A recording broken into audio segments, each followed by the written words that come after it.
आजची परिस्थिती पाहता महाराष्ट्रासाठी आयसीयूमध्ये राज्यात विकास नव्हे तर ही सूज मनसे पदाधिकाऱ्यांच्या बैठकीत राज ठाकरेंचा हल्लाबोल तर महाराष्ट्र नव्हे त्यांचा पक्ष आयसीयूमध्ये भाजपच्या नवनाथ बन यांचा पलटवार।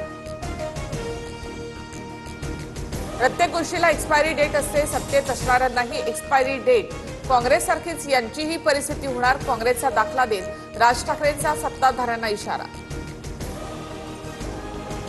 भिवंडी महापालिकेत भाजपला मोठा धक्का, काँग्रेस प्रणित सेक्युलर फ्रंटचे नारायण चौधरी महापौरपदी तर काँग्रेसचे तारिक मोमीन उपमहापौरपदी, भाजपची 6 मतफुटी। भिवंडीत बंडखोरी रोखण्यासाठी टोकाचा प्रयत्न केला, शब्द दिल्यानंतर सुद्धा बंडखोरी झाली, पक्ष विरोधी काम करणाऱ्यांवर कारवाई करणार, भाजपा प्रदेशाध्यक्ष रवींद्र चव्हाण यांची माहिती। राज्यसभेसाठी शरद पवार इच्छुक, त्यांच्या आणि पक्षाच्या भूमिकेवर निर्णय होणार, संजय राऊतांची प्रतिक्रिया तर प्रियांका चतुर्वेदी राज्यसभेवर जाऊ नयेत यासाठी राऊत प्रयत्नशील, नवनाथ बन यांचा निशाणा।